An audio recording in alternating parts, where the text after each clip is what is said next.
Well, another rough day on Wall Street, as we mentioned, the streets of Houston as well. Halliburton announcing it is putting 3,500 workers on furlough as the Dow dropped more than 1,300 points. Yeah, it's big news here. Consumer reporter Heather Sullivan talked with local economic and shipping experts about how hard Houston may now get hit. Heather. Yeah, bars and restaurants, as we know, have stopped serving in-house. Businesses are closing, and the oil industry is contracting. And analysts say this is just the beginning. Houston appears headed for hard times with the rest of the country. Halliburton announced it's furloughing 3,500 of its North Belt campus employees.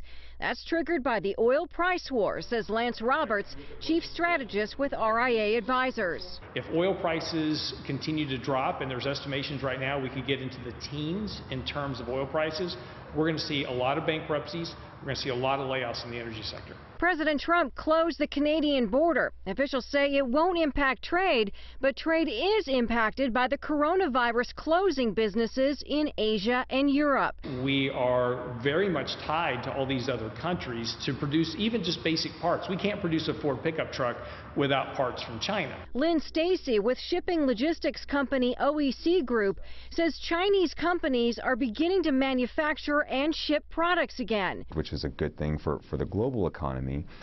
So now they're starting to shipping again, but you look at this 1 to 2 month lag time.